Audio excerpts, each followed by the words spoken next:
Bien, bonjour et bienvenue pour ce grand théma CIO Monde Informatique sur l'entreprise éco-responsable, en l'occurrence la DSI éco-responsable. Et nous allons nous intéresser à l'IT bashing, un peu le bilan à charge du numérique. Et pour en parler, j'ai le plaisir d'accueillir sur le plateau Chantal Joanneau. Bonjour Chantal. Bonjour. Alors, en préparant un petit peu cette interview, je connais votre parcours. J'ai ancienne sportive de haut niveau, vous avez été karatéka et par là même ministre des Sports. Je me suis dit, vous êtes venu à la politique par le sport, mais en fait, en découvrant un peu votre parcours, vous êtes venu par l'écologie, puisque vous avez été aussi secrétaire d'État à l'écologie. Est-ce que vous pouvez nous rappeler un petit peu ce parcours avec ce fil conducteur sur l'éco-responsabilité? Oui, effectivement, c'est d'abord par l'écologie, parce que j'ai commencé dans le corps préfectoral. Très vite, j'ai rejoint les équipes de Nicolas Sarkozy pour être sa plume. Et très vite, il m'a demandé de me spécialiser sur les questions environnementales qui, à l'époque, on va être honnête, n'intéressaient personne. On était en 2002, c'était un sujet qui était porté par Jacques Chirac, mais en dehors de lui, c'était pas très porteur de faire de l'écologie. Donc je m'y suis intéressée assez tôt, je me suis spécialisée, j'ai fait une formation, j'ai rencontré toutes les associations. Et c'est ce qui m'a conduit ensuite à faire le programme pour les présidentielles, à être sa conseillère à l'Élysée, à prendre la présidence de l'ADEME, l'Agence de l'Environnement, en 2008, et après être secrétaire d'État à l'écologie. Donc oui, c'est plutôt le parcours de l'écologie qui m'a conduit à la politique finalement. Et c'est ensuite qu'ils ont découvert que, bah oui, par le passé, j'avais été sportive de haut niveau, et c'est pour ça que j'ai été ministre des Sports. Alors, dernièrement, vous étiez à la présidence de la Commission nationale du débat public, que vous avez quitté en mars 2023. Qu'est-ce que vous devenez aujourd'hui? Vous travaillez sur quoi? Alors, la CNDP, d'abord, la Commission nationale du débat public, c'était génial. Parce qu'en fait, c'est l'organisation des débats publics sur tous les grands projets qui ont un impact sur l'environnement. Ça, c'est un droit, c'est inscrit dans notre loi, c'est même inscrit dans les textes internationaux. Et c'est la Commission qui garantit ce droit. Donc, c'était super. Parce qu'on a fait tous les grands débats, par exemple, sur les centrales nucléaires, sur les grands parcs éoliens en mer. Et c'était un peu la continuité de ma spécialisation. Alors aujourd'hui, j'ai quitté la politique, ça depuis 2017, complètement. J'ai plus aucun mandat nulle part. Et aujourd'hui, je conseille un grand cabinet qui s'appelle Accenture, qui est le leader mondial de la technologie. Vous connaissez assez bien dans le milieu de l'IT. Voilà, que vous connaissez très bien dans le milieu de l'IT. Et mon rôle, alors comme senior advisor, titre un peu pompeux, mais le rôle, c'est clairement d'apporter toute mon expérience passer sur la compréhension des politiques publiques, décrypter ce que veulent dire les différents mots de ces politiques publiques, parce qu'entre le public et le privé, il y a un wording qui est un peu différent. Et puis, au-delà de ça, effectivement, toute la compréhension des comment on allie la technologie et la société. Comment la technologie peut être au service de l'écologie, mais aussi bien penser que quand on a de la tech, c'est une solution, mais c'est une solution si on intègre aussi la dimension sociétale dans sa mise en œuvre. Vous êtes un petit peu, vous faites du conseil, un cabinet de conseil? Un peu, finalement oui, en résumé. Alors depuis 2008, vous avez dit, depuis que cette présidence de l'ADEME, depuis votre secrétaire d'État à l'écologie, vous avez vu évoluer un peu cette prise de conscience éco-responsable.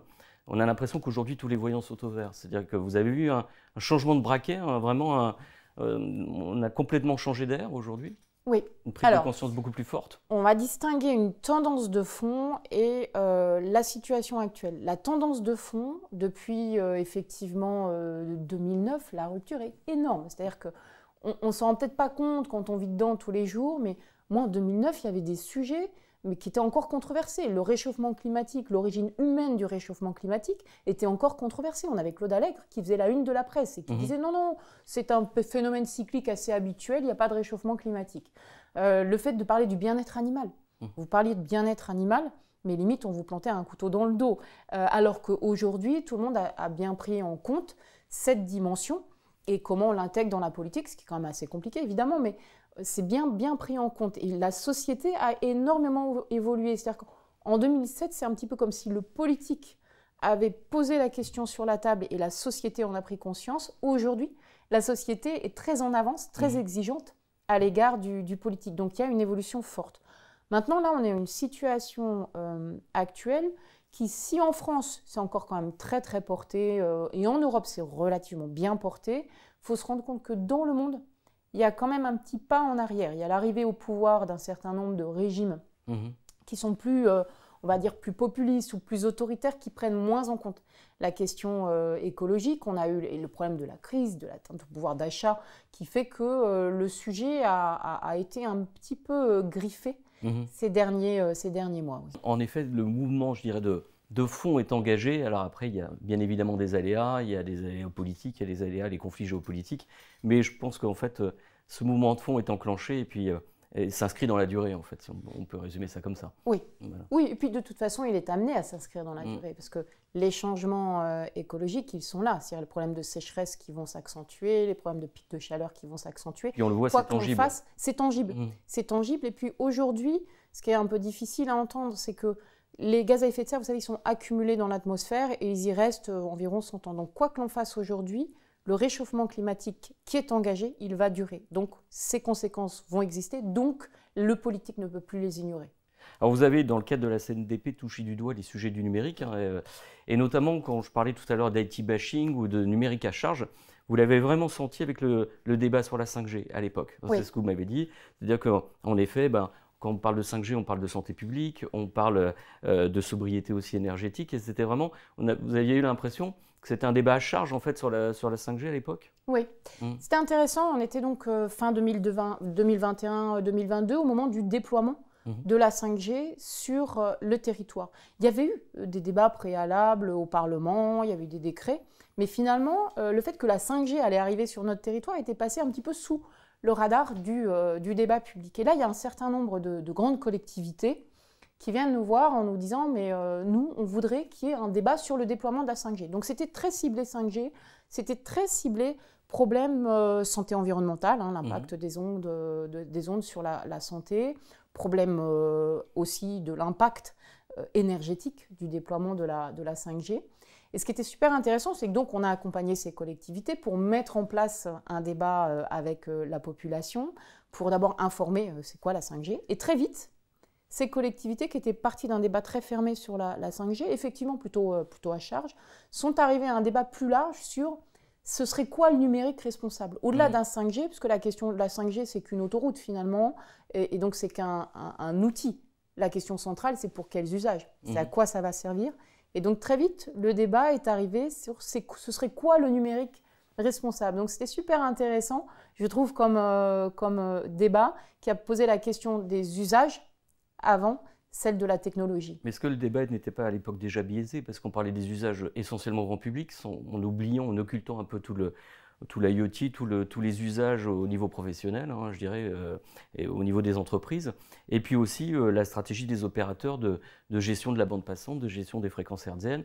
En fait, toute cette partie un peu usage et apport technologique, on l'a un peu oublié dans ce débat pour n'en faire qu'un débat à charge sur la santé publique et la sobriété numérique. Mais c'est là justement tout l'intérêt d'un débat public, quand il est organisé par une instance qui est totalement neutre et indépendante comme l'est la CNDP, c'est que son rôle premier, c'est d'abord de garantir le droit à l'information. Donc c'est de mettre sur la table les informations contradictoires, les gens qui sont pour, les gens qui sont contre, tout ce qu'on peut avoir dans le domaine scientifique pour éclairer le débat. Ensuite, les personnes se font leur propre opinion. Ensuite, il y aura toujours des personnes pour effectivement oublier les usages industriels, les usages professionnels. Ça, on ne peut pas l'empêcher. Mais par contre, toute l'information sera sur la table pour éclairer le débat. Mais est-ce que vous pensez que c'est de la méconnaissance notamment des politiques ou aussi des postures idéologiques ?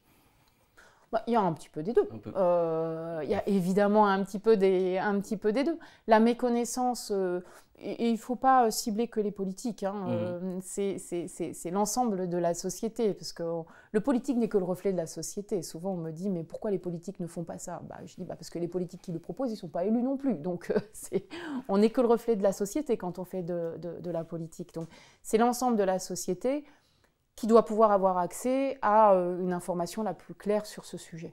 Alors, depuis la 5G, enfin, ça a évolué aussi, le bilan à charge, je dirais, continue. On parle de la consommation des data centers. Enfin, est-ce que, si on devait remettre un petit peu le côté positif et actif du numérique, qu'est-ce qu'on pourrait mettre sur quel sujet travaillez-vous aujourd'hui, notamment chez Accenture ? Justement, l'IT for Green, voire même l'intelligence artificielle pour l'éco-responsabilité, c'est des sujets sur lesquels vous travaillez, de manière à remettre un peu de bilan positif aussi à l'actif du numérique. Il y a deux champs sur lesquels travailler. Évidemment, le Green IT, c'est-à-dire que évidemment l'IT a une empreinte environnementale. Il y a un très bon rapport de l'ADEME et de l'ARCEP sur ce sujet, donc je ne vais pas revenir dessus parce que vous l'avez certainement beaucoup travaillé. Là, on est dans l'optimisation, dans la gestion de l'énergie. On est vraiment en effet dans le Green IT sur l'aspect. Puis même les différentes solutions, c'est-à-dire se mettre sur le cloud, bien réfléchir à combien de data on a besoin. Donc ça, c'est quelque chose qui est bien travaillé. Mais il y a aussi le fait de dire attention, parce que l'IT, c'est aussi une solution pour cette transition écologique. Donc ce qu'on pourrait appeler IT for Green. Et il y a plein d'exemples possibles. Alors déjà, le premier sujet, c'est que quand on fait de l'écologie, c'est tellement systémique. C'est-à-dire que vous devez agir sur l'ensemble des paramètres.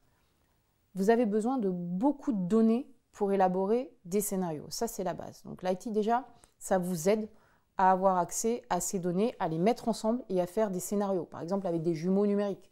À l'échelle d'une entreprise, vous voulez optimiser, réduire votre consommation d'eau, vous étudiez les différentes solutions possibles grâce à ces jumeaux numériques pour trouver la meilleure des solutions. Mais ça va même plus loin. Par exemple, aujourd'hui, dans le domaine environnemental, vous savez que les coraux dans les mers, c'est un des meilleurs indicateurs de l'état de pollution des mers et donc de bien-être de notre planète, puisque la mer, c'est quand même le thermomètre de notre planète.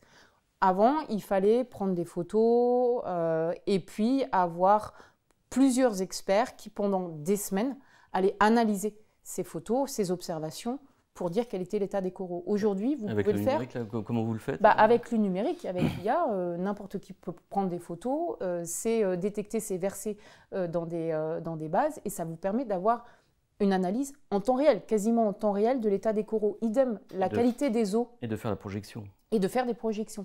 Qualité des eaux de mer. Il y a un système aujourd'hui qui existe qui permet, par observation satellite, d'observer la turbidité de cette eau, c'est-à-dire est-ce qu'elle est trouble ou pas trouble, et de détecter si elle est polluée. Ça se fait par exemple pour observer la qualité des eaux autour de la Grèce. Et ça marche hyper bien. Un dernier exemple, parce que sinon je pourrais vous en citer mais des tonnes. Augmentation du niveau de la mer ou inondation. Aujourd'hui, vous êtes confronté à ce type de gestion de crise. J'ai été sous-préfet, j'ai eu à gérer des crises, des exercices nucléaires. C'était un enfer. Parce que les gens n'entendent pas les sirènes. Quand ils entendent les sirènes, ils se disent qu'est-ce que c'est, ça doit être un exercice habituel. Donc, ils ne font pas ce qu'ils devraient faire, soit se confiner, soit prendre des pastilles d'iode. Aujourd'hui, avec l'IA, vous détectez une situation de crise, les messages peuvent être automatisés et directement transmis en temps réel à la population en leur disant précisément vous devez vous confiner, vous devez prendre une pastille d'iode. Donc c'est extrêmement puissant pour de la gestion de crise en temps réel.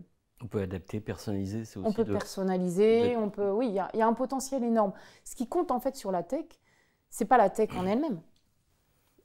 C'est le à quoi elle sert, à quoi elle peut potentiellement servir pour la société. Donc c'est l'intelligence humaine qu'on met dans la technologie, c'est ça le principal. Et alors comment porter ce message ? C'est-à-dire justement, là, pour l'instant, ce qu'on voit vraiment dans la presse, dans les journaux, mais dans le discours politique, c'est vraiment ce discours à charge. Alors comment porter ce discours positif et alors c'est quoi ? C'est ce que vous venez de faire, c'est la démonstration par l'usage ? Il y a la démonstration par l'exemple, il y a la démonstration par l'usage. Il y a effectivement bien le mettre dans le débat politique. Aujourd'hui, ce qui occupe beaucoup le débat politique, c'est l'IA générative, avec ce qu'on connaît le plus, qui est ChatGPT. Mais ChatGPT n'est qu'un exemple de ce que peut faire, de ce qu'est l'IA générative. Ça, c'est une technologie qui est apparue très, très rapidement. Elle a pénétré la société à une vitesse bien supérieure, par exemple, à celle de TikTok. Et donc, elle est là, elle est présente et elle ne s'arrête pas. Parce qu'il n'y a pas de bouton pause, il n'y a pas de bouton stop sur ce type de technologie qui pénètre directement chez le citoyen ou dans les entreprises. Donc là, typiquement, c'est un débat effectivement du politique qui est comment on forme nos salariés pour qu'ils sachent l'utiliser. Comment dans une entreprise, comment dans une société, on met en place effectivement cette technologie de l'IA générative pour qu'elle produise du plus et pas du bazar. Oui, il faut l'accompagner, parce que de toute façon c'est inévitable, l'accompagner, le maîtriser, le contrôler quand même, et d'en dégager les aspects vertueux. C'est ça, et de montrer quand même tous ces impacts positifs pour tout le monde, pour la société. C'est franchement une très puissante solution pour trouver effectivement les meilleures décisions à prendre face aux ruptures écologiques qui sont là. Les disruptions écologiques, elles sont là. C'est vraiment une très belle aide à la décision. Maintenant, la décision, ce n'est pas l'IA générative qui va la prendre. Oui. C'est l'humain. Oui, c'est l'humain. Puis il ne faut pas occulter aussi les aspects négatifs. On parle des aspects positifs, mais oui, les dimensions sociales, la dimension éthique. Et en effet, vous parliez des données, il faut l'alimenter de manière correcte, cette intelligence artificielle, pour sortir des projections correctes. La base de données, c'est la base de tout. Comme un humain. Un humain, il est intelligent s'il a acquis un certain nombre de connaissances. C'est pareil. Une technologie, elle est intelligente si elle peut s'appuyer sur une base de données fiable, bien organisée, mais surtout fiable. Alors le problème que vous notez aussi, c'est le problème de la preuve, c'est-à-dire d'avoir des indicateurs, d'avoir des éléments qui permettent de prouver la création de valeur, aussi c'est tout l'aspect un peu sobriété numérique, c'est-à-dire qu'il faut pouvoir le mesurer pour pouvoir prouver. C'est pas si évident que ça. C'est pas évident. On avait le très bon rapport que j'ai cité tout à l'heure de l'ADEME et l'ARCEP sur l'impact du numérique, l'impact environnemental. Mais par exemple, j'avais travaillé récemment sur l'impact écologique de l'IA générative, notamment son empreinte énergétique, son empreinte carbone. Et là, alors j'ai eu un mal fou et je ne pourrais pas vous donner de chiffres fiables. C'est beaucoup de déclarations. Donc c'est effectivement important d'avoir des données qui soient en tout cas reconnues comme fiable par les principaux acteurs pour pouvoir dire cette technologie elle est positive, son impact social est supérieur à son impact environnemental qui est, j'allais dire presque inévitablement négatif. Évidemment, ça va consommer de l'énergie, évidemment. Au-delà de la position, de la posture, je dirais, et puis du déclaratif, il faut pouvoir le prouver, tout simplement. Absolument. Je voulais vous faire réagir aussi, il y a une grosse tendance, dans le numérique, mais pas que, sur les aspects de souveraineté, voire même sur des discours industriels de réindustrialisation. Est-ce que ça ne va pas à l'encontre, si on est au niveau local ou régional, justement de l'aspect écologie ou sobriété numérique? Parce qu'on peut se dire, on va reproduire des filières, on va ramener de la pollution, on va ramener de la consommation énergétique. Alors après, vous allez me dire, c'est qu'on délocalise le problème. Mais ce que je veux dire, si on est au niveau local, est-ce que ce discours de souveraineté, de réindustrialisation ne va pas à l'encontre de dire des aspects de sobriété numérique et d'éco-responsabilité? Dans la question, vous avez apporté la réponse. Oui, c'est-à-dire que... c'est mon problème. Oui. C'est-à-dire que partons du postulat, partant du principe qu'on veut au moins maintenir notre niveau de développement actuel et le rendre accessible au plus grand nombre dans notre pays. Qu'est-ce qu'on fait actuellement? Qu'est-ce qu'on a fait les dernières années? On a exporté les problèmes. Donc la France a dit j'ai un bilan environnemental magnifique, regardez, j'ai baissé mes émissions de gaz à effet de serre, mais oui, ok, c'est parce qu'en fait on avait transféré nos industries dans d'autres pays qui d'ailleurs ont un bilan énergétique moins bon que le nôtre. Donc c'est logique, si on veut être vertueux sur le plan environnemental, de dire on va essayer autant que possible de relocaliser les productions pour limiter les temps de transport d'ailleurs, pour s'appuyer aussi sur une énergie, notamment sur une électricité la plus décarbonée possible. Donc c'est tout à fait logique. Ça nous amène aussi à réfléchir sur le fait que, notamment sur le numérique, ça s'appuie sur un certain nombre de ressources. On a besoin d'un certain nombre de ressources. Des minerais spécifiques, des terres rares. C'est assez connu les terres rares, mais pas que. Si vous voulez vous développer demain, vous avez besoin de cuivre. Le cuivre va être demain une matière très difficile à obtenir, de plus en plus difficile à obtenir, assez rare. Donc ça nous amène aussi à nous interroger sur ça. La relocalisation, c'est une responsabilisation aussi. On devient pleinement responsable de notre modèle de développement. Vous dites en fait il faut s'intéresser justement à la résilience de nos modèles, c'est-à-dire de viser la pérennité, l'accompagnement sur le long terme. Je pense que la question de la résilience, ça va être la grande question des années qui viennent. Pour le moment, on n'y pense pas trop. C'est quoi la résilience? C'est être sûr qu'on va disposer demain des ressources de base dont on a besoin. C'est d'être sûr que s'il y a une crise, on va être capable de s'adapter. Or, les crises, ce qu'on appelle les disruptions, elles sont de plus en plus fréquentes et elles sont de plus en plus profondes. Et la question de la résilience, c'est je suis à l'échelle de mon entreprise, par exemple, je regarde où sont situés mes centres de production, mais même qui sont mes fournisseurs, qui sont les fournisseurs de mes fournisseurs, et puis les fournisseurs des fournisseurs de mes fournisseurs, et d'être sûr que eux ne sont pas non plus à risque parce qu'ils seraient dans des zones atteintes par des problèmes environnementaux. Question de base, hein, évidemment, la question de l'eau. Question de l'eau qui va affecter très profondément le nord, évidemment, de l'Afrique, mais aussi le sud de l'Europe. Ça va toucher notre résilience en matière d'approvisionnement agricole, typiquement. Alors c'est résilience et agilité, hein, justement, de pouvoir basculer d'une zone, d'un environnement à un autre. Après, quand je parlais de souveraineté aussi, on peut se dire, voilà, on va aller bâtir des data centers plutôt dans des zones froides de manière à avoir des refroidissements un peu naturels, et puis d'aller sur du solaire plutôt dans les pays du Sud. Il y a aussi ces aspects un peu de composition en fonction des consommations énergétiques, des modèles. Oui, les data centers, on en a besoin, parce que la data est devenue un des principaux actifs pour se développer. On a besoin de la data pour se développer dans nos pays. Enfin, c'est vraiment un actif. Donc, on en a besoin. Les data centers, ils sont aujourd'hui localisés là où on a différents câbles qui arrivent. Ce sont des hubs, en fait. C'est comme des hubs, les data centers. Donc, s'ils peuvent être localisés là où, en plus, on a une énergie la plus décarbonée possible, c'est bien. Mais c'est vraiment un actif, le data center, c'est un actif européen. C'est vraiment une dimension européenne de positionnement de l'Europe vis-à-vis du reste du monde, vers de la Chine, des États-Unis. Pour conclure un petit peu, est-ce que je peux vous demander quels sont vos prochains chantiers, Chantal? Vers quoi allez-vous? Sur quoi planchez-vous pour ces prochaines années? Il y en a tellement. Un retour en politique? Non, pas de retour en politique. Parce que je pense que quand on s'engage, quand on fait des choix, j'ai eu de la chance de faire de la politique pendant des années, à une période incroyable dans un contexte politique incroyable où presque tout était possible. Là, il y a une nouvelle génération qui est arrivée en politique, et tant mieux. Voilà, ça renouvelle le modèle politique, tant mieux. De nouvelles figures. Et je pense que moi, j'aurais le sentiment de revenir en arrière, déjà. Et je pense que les gens qui m'observent auraient aussi le sentiment de se dire, mais qu'est-ce qu'elle fait là? Elle, on l'a déjà vue, on veut passer à autre chose. Voilà. Ça, donc, le problème du politique, c'est que le message doit être crédible. Et deuxièmement, je trouve que dans la vie, il faut constamment chercher à apprendre, à découvrir des choses nouvelles. Et là, c'est une chance incroyable de pouvoir travailler avec une entreprise aussi importante qu'Accenture, qui me permet justement de découvrir de manière très, très pratique les questions sur lesquelles je travaillais en tant que politique, comment on les décline dans les entreprises, comment on crée des ponts, même des ponts de langage entre le public et le privé. Mais avec toujours cet engagement sur l'écologie et l'éco-responsabilité. Toujours, parce que on n'est pas au début du chemin, mais le chemin s'accélère et devient un petit peu plus pentu.